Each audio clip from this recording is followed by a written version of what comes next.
Before we may enter the true throne, Aldia will give us our final test. Here, he is not trying to kill us or attempt to stop us from reaching the throne, but instead he wishes to test our resolve. If the player has spoken to Aldia at the last Primal Bonfire, the Undead Crypt, and in the Dragonary, as well as defeating both Vendrick and Nashandra, then he will stand as the game's true final boss. Like Vendrick, he sought a way to break free of the undead curse with his twisted experiments and research into the dark and dragons, all in a pursuit of a way free. And yet, nothing succeeded, and when Aldia experimented upon himself, he became this twisted abomination. Unless, of course, this is what Aldia intended to happen. Aldia only ever sought to break the curse, not to save humanity. As in his mind, a hollow is the true face of man. It is entirely possible that the curse of the undead works counter to what we believe, and that it is actually a curse of the living.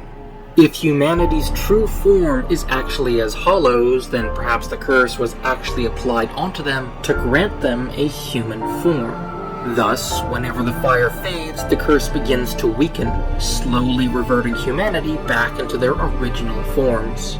If that is the case, then there is no reality in which humanity is allowed to exist without suffering.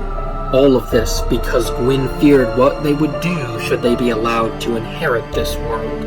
All things grow and fade in the natural order of the world, and that was supposed to include the first flame.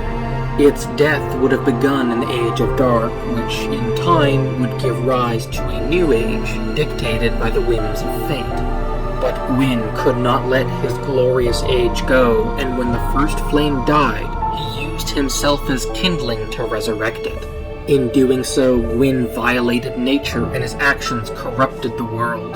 Now, fire and dark are the only two options presented to us, because we are either allowed to continue the present age or carry it on into the next.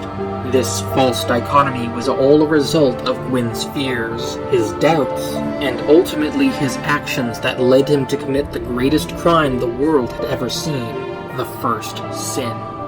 This is what Aldia discovered in his research and why he, like Vendrick, has rejected the throne. He is the scholar of the first sin, and his test is to gauge our own beliefs into what we have learned. Do we wish to feed into this false concept of duality, or is there something greater that we are seeking? Aldia's design makes me question exactly what sort of state he is living in now, as well as one of the possible ways he sought to evade the curse.